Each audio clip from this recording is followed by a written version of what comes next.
Bro, sis, king, queen, I think I stumbled across something. Take a look at these uniforms. All these uniforms were for different wars, and they all had their own particular significance. Take, for instance, this uniform. You see where he at, the background and everything. Yeah, now y'all know they put everything in movies. Check it out. This is one of those particular movies. Remember this cast right here? Remember that? Arnold Schwarzenegger, Carl Weathers. Who's there right there? Vince Ventura. What was that movie? And what were they fighting? Or shall I say up against? That? Y'all remember who that is, right? See his camouflage. If you don't remember, it's this creature right here. Now, you can take it the way you want to, but the world is crazy, and they're kind of making us crazy, and you can't put nothing past them. But it was something else they were fighting. It could have been that. I'm just saying. Now let's take it up a notch. Let's come into the Gulf War. Y'all remember? See the uniform? Green in the desert.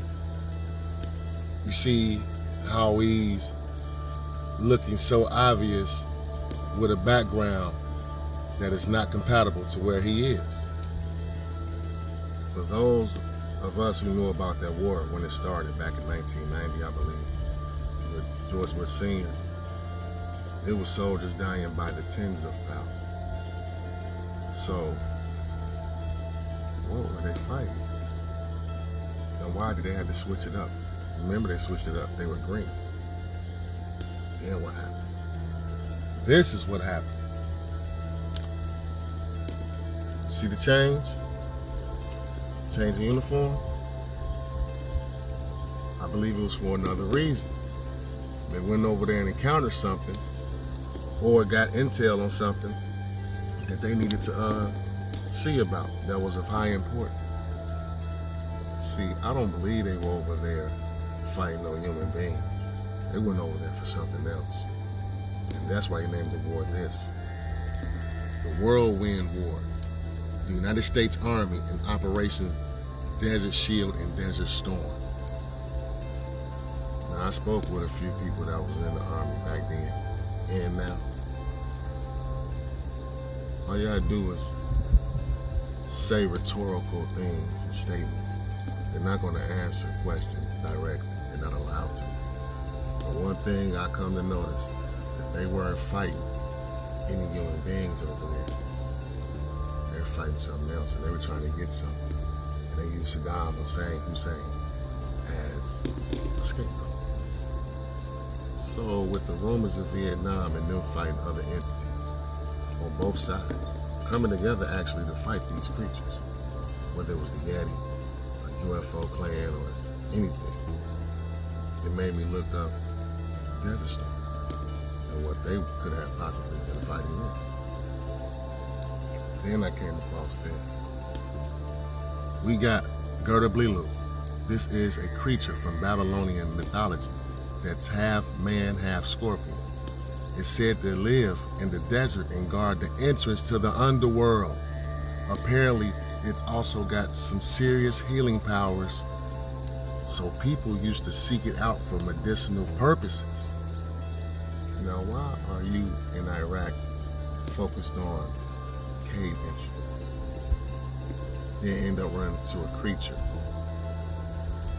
They said the creature they ran to and encountered, this was the report. It was 12 to 15 feet tall. I'm gonna say 15. But they never say the width. They never say how big was he shoulder to shoulder. Next they keep out.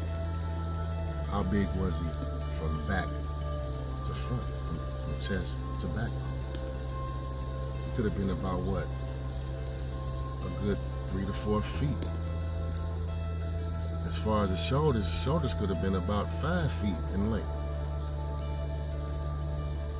You get what I'm saying?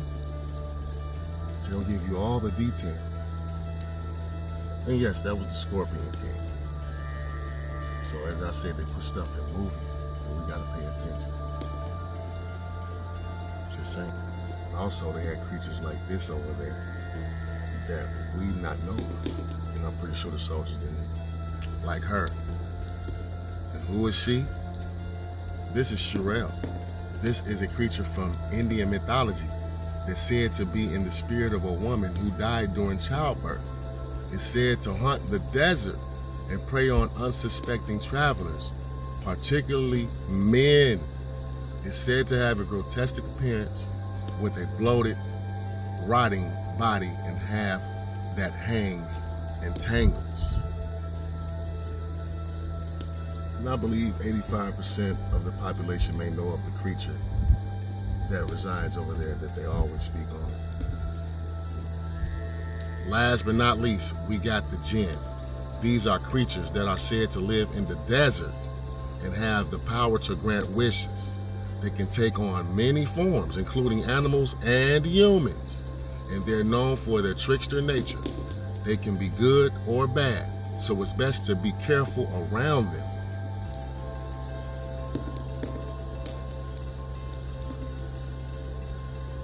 I'm tripping because something just came across my mind about these wars and how they always end. And who didn't. They had to send in the true good old boys. It seemed like every time, bro, they need us to end the war because they're not powerful enough to do so, i.e. the Tuskegee Airmen. So now they opened up the underworld. They finally got past the Scorpion King. Got through the barrier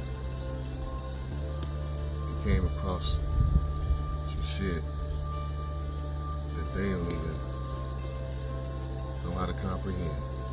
So they had to wear these uniforms. Pixel. Pixelated camouflage. I wonder why that is. Can anybody tell me? Well, here's my assumption. I believe this may be the answer as to why. And the reason why they keep asking us about us being robots or not. And asking us to solve certain puzzles. Now we're at war with something else. And I believe it's this guy. Y'all remember him? From Transformers, the first one? I'm gonna tell you why I believe it's him, and it's going to blow your mind. Hollywood gonna have to pay me for Steven Spielberg or somebody, because I figured out what they did, and it was cold. Wait for part 2. I'm just saying.